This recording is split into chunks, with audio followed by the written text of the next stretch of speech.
नमस्कार मित्रांनो, current affairs today 26 या आपल्या मराठी यूट्यूब चॅनलवर आपलं स्वागत आहे.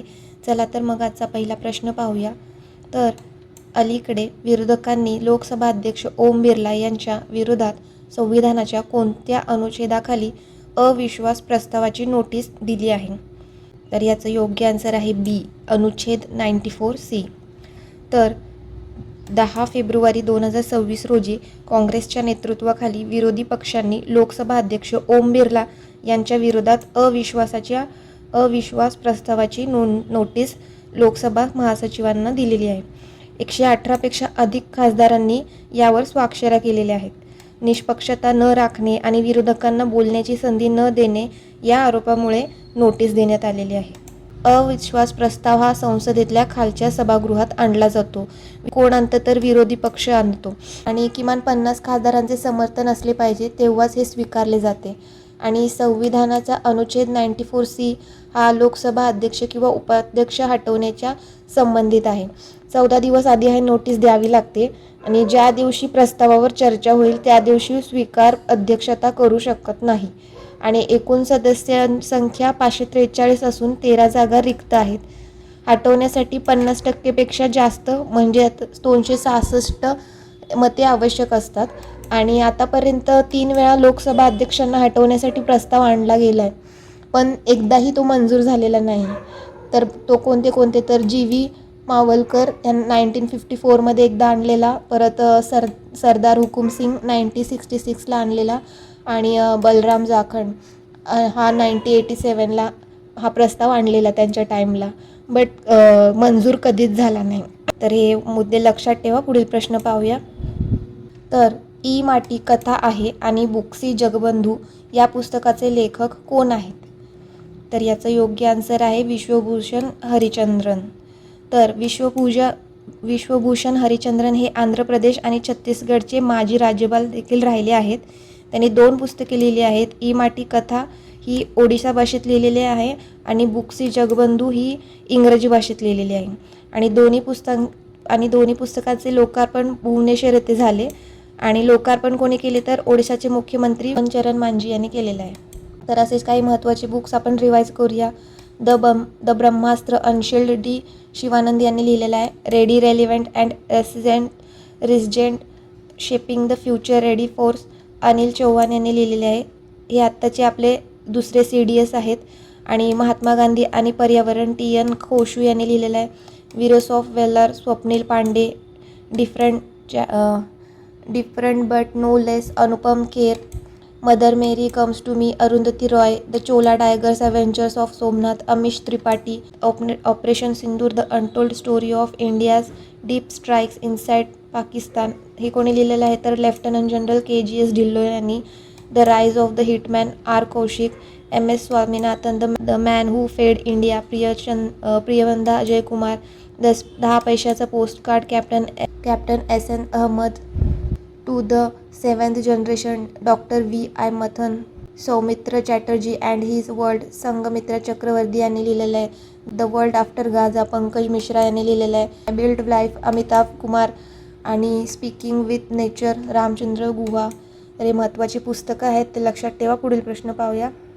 तर विज्ञानातील महिला आणि मुलींचा आंतरराष्ट्रीय दिवस कधी साजरा केला जातो?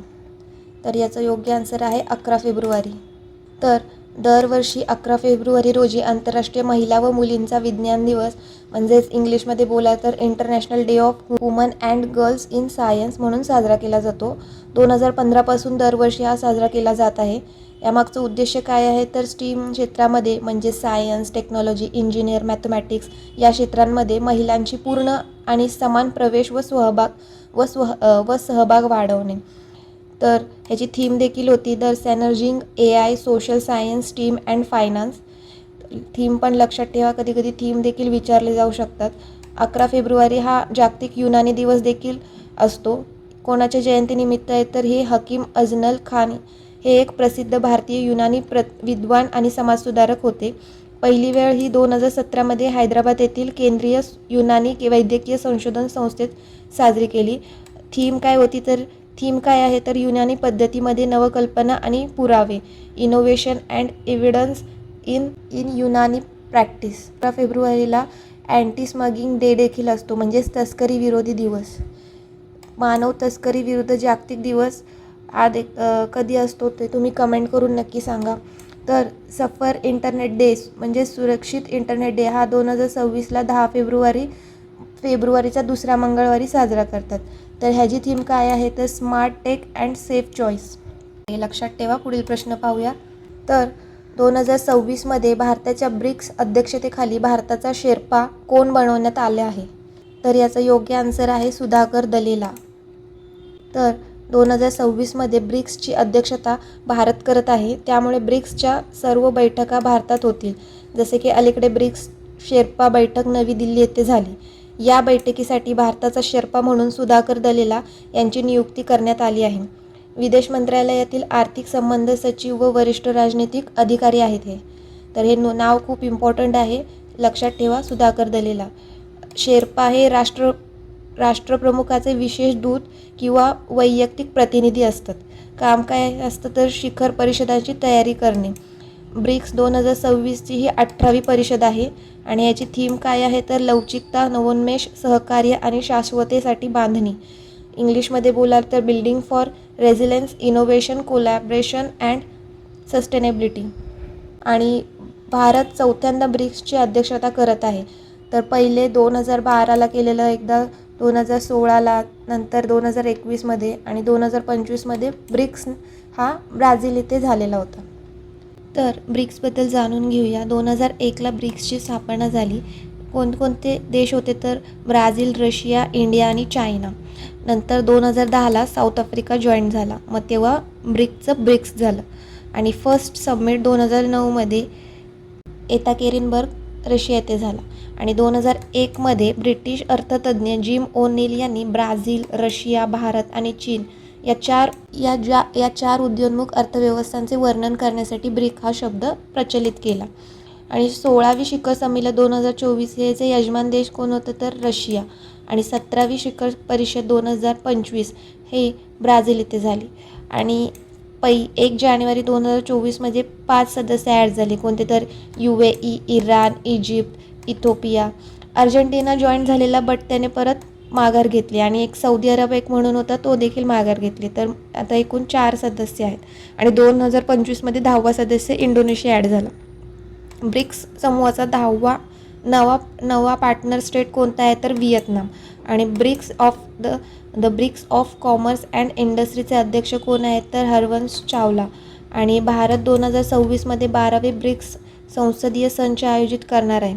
आणि 18वे ब्रिक्स शिखर संमेलन 2026 हे भारतात होणार आहे. तर हे लक्षात ठेवा. पुढील प्रश्न पाहूया. तर भ्रष्टाचार धारणा सूचकांक 2025मध्ये भारताचा क्रमांक काय आहे? तर याचं योग्य आन्सर आहे 91 म्हणजेच 91. तर करप्शन परसेप्शन इंडेक्स म्हणजेच भ्रष्टाचार धारणा सूचकांक हा जारी कोण करतं तर ट्रान्सपरन्सी इंटरनॅशनल. आणि हा निर्देशकांक जगभरातील विविध देशाच्या सरकारी यंत्रणेमधील भ्रष्टाचाराची पातळी दर्शवतो. आणि भारताचा रँक किती आला आहे तर 182 देशांमधून 91वा. आणि स्कोर काय आहे तर 39. आणि सगळ्यात टॉपला कोण आहे जिथे भ्रष्टाचार कमी आहे? डेन्मार्क इथे, त्याचा स्कोर आहे 89. फिनलँड सेकंडला आहे आणि थर्डला आहे सिंगापूर. आणि सर्वात जास्त भ्रष्टाचार असलेला देश कोणता आहे तर 180वा सोमालिया आणि साऊथ सुदान स्कोर आहे त्यांचा. आणि युरोपातील फक्त जर्मनी या स्कोरमध्ये सुधारणा झालेली आहे. आणि चायना 76वा आहे आणि USA लक्षात ठेवा 29वा आहे. तर लक्षात ठेवा. पुढील प्रश्न पाहूया. केंद्रीय मंत्री शिवराज सिंग चौहान यांनी दाल आत्मनिर्भरता मिशन कुठे सुरू केला? तर याचं योग्य आन्सर आहे मध्य प्रदेश. तर सध्या मध्य प्रदेशातील सिहोर जिल्ह्यातील अमलाहा येथील खाद्य दलहन संशोधन केंद्रातून कृषी मंत्री शिवराज सिंग चौहान यांनी दलहन आत्मनिर्भरता मिशन सुरू केलेले आहे. याचं उद्दिष्ट आहे की परदेशी डाळींवरील अवलंबित्व कमी करून 2030-31 पर्यंत भारताला डाळींचा निर्यातदार देश बनवणे आणि शेतकऱ्यांचे उत्पन्न वाढवून बीज ते बाजारपर्यंत मदत प्रदान करणे. मध्य प्रदेश 2026 हे वर्ष किसान कल्याण वर्ष म्हणून घोषित केलेलं आहे. तर 10 फेब्रुवारी वर्ल्ड पल्स डे असतो, आपण हे पाहिलं होतं. 2016ला आंतरराष्ट्रीय दलहन वर्ष म्हणून साजरे करतात. आणि डाळी या प्रथिनांचा प्रोटीन मुख्य स्रोत आहे. प्रथिने म्हणजे त्याच्यामध्ये अमिनो आम्लापासून बनलेले असतात आणि डाळींमध्ये मुबलक प्रमाणात आढळलेले अमिनो आम्ल कोणतं आहे तर लायसिन. हे क्वेश्चन येऊन गेलेलं आहे एक्झामला. तर डाळीमध्ये मुख्यतः 2 प्रथिने आढळतात. ते कोणतं तर बुलिन आणि अल्बुमिन. काही डाळींमध्ये तर ग्लुटोलिन देखील आढळते. तर हे लक्षात ठेवा. पुढील प्रश्न पाहूया. बायोफेक 2026 कुठल्या देशात आयोजित झाले आहे? तर याचं योग्य आन्सर आहे जर्मनी. बायोलॉजिकल ऑर्गॅनिक, बायोचा अर्थ बायोलॉजिकल ऑर्गॅनिक म्हणजे सेंद्रिय आणि फेक म्हणजे एक्झिबिशन ट्रेड फेअर म्हणजेच विशेष प्रदर्शन म्हणजे व्यापार मेळा. म्हणून याला म्हणतात बायोफेक म्हणजे सेंद्रिय उत्पादनाचा आंतरराष्ट्रीय व्यापार मेळा. ही जगातील सर्वात मोठी जैविक प्रदर्शनी आहे. उद्देश आहे की सेंद्रिय उत्पादनांना प्रोत्साहन देणे. 10 ते 13 फेब्रुवारीपर्यंत चालणार आहे आणि ठिकाण कुठे तर न्यूरेबर्ग जर्मनी येथे. येथे भारताला कंट्री ऑफ द इयर हा सन्मान देण्यात आला आहे. त्यामुळे जागतिक स्तरावर सेंद्रिय शेतीमध्ये भारताचे नेतृत्व अधोरेखित होते आणि भारताच्या वतीने अपेडाने सर्वात मोठी भारतीय सेंद्रिय एक्स्पो सादर केली आहे, ज्यामध्ये अनेक GI टॅग सेंद्रिय उत्पादनांचे प्रदर्शन करण्यात आले. अपेडाचा फुल फॉर्म काय आहे तर agriculture and processed food products export development authority. याची स्थापना कधी झाली तर 1986 मध्ये. मुख्यालय कुठे आहे तर नवी दिल्ली येथे आणि याचे अध्यक्ष आहेत अभिषेक देव. कार्य काय आहे तर भारतातील कृषी व प्रक्रिया केलेल्या अन्न उत्पादनाचा निर्यात आणि विकासाला प्रोत्साहन देणे. अपेडाने बिहारमधील पहिले प्रादेशिक कार्यालय पटना येथे सुरू केले आणि उद्घाटन कोणी केले तर केंद्रीय वाणिज्य उद्योग मंत्री पियुष गोयल यांनी. अपेडाने पटना, रायपूर आणि देहरादून येथे 3 नवीन प्रादेशिक कार्यालय उघडण्याची घोषणा केलेली आहे. आणि अलीकडेच भारत आणि युरोपियन युनियन यांच्यात FTA म्हणजे फ्री ट्रेड ॲग्रीमेंट झाला आहे. त्या मदर ऑफ ऑल डील असे म्हटले जाते. तर हा प्रश्न आपण बघितलेला आहे, तर लक्षात ठेवा. पुढील प्रश्न पाहूया. तर सत्या पोर्टल कोणत्या मंत्रालयाने सुरू केले आहे? तर याचं योग्य आन्सर आहे इलेक्ट्रॉनिक्स आणि माहिती तंत्रज्ञान मंत्रालय. सत्याचा अर्थ आहे स्टॉक लॅब ऑटोमेशन पोर्टल. हे पोर्टल MITI म्हणजेच ministry of electronics and information technology यांनी सुरू केलेले आहे. याचा उद्देश आहे की स्टॉक लॅबचे कामकाज आधुनिक, पारदर्शक आणि कार्यक्षम बनवणे. स्टॉकचा अर्थ काय? Standardization, testing and quality certification. ही MITIची एक संस्था आहे आणि याची स्थापना 1980 मध्ये झाली आणि याचं कार्य आहे इलेक्ट्रॉनिक्स, IT उत्पादन, सॉफ्टवेअर आणि वेबसाईट्स यांच्या गुणवत्ता, सुरक्षा आणि विश्वासार्हता तपासणी करून त्यांना प्रमाणपत्र देणे. सत्या पोर्टल काय करेल तर पूर्वी टेस्टिंग, प्रमाणपत्र आणि गुणवत्ता सेवा वेगवेगळ्या ठिकाणी केली जात होती. ती आता सत्या पोर्टलमार्फत टेस्टिंग, प्रमाणपत्र देणे, गुणवत्ता सेवा या सर्व कार्य एकाच डिजिटल प्लॅटफॉर्मवर उपलब्ध होतील. याचे फायदे काय होतील तर कामकाज अधिक वेगवान होईल, पारदर्शकता वाढेल आणि वेगवेगळ्या कार्यालयांना भेट देण्याची गरज नाही. सर्व काही ऑनलाईन आणि एकाच ठिकाणी उपलब्ध होतील. तर लक्षात ठेवा.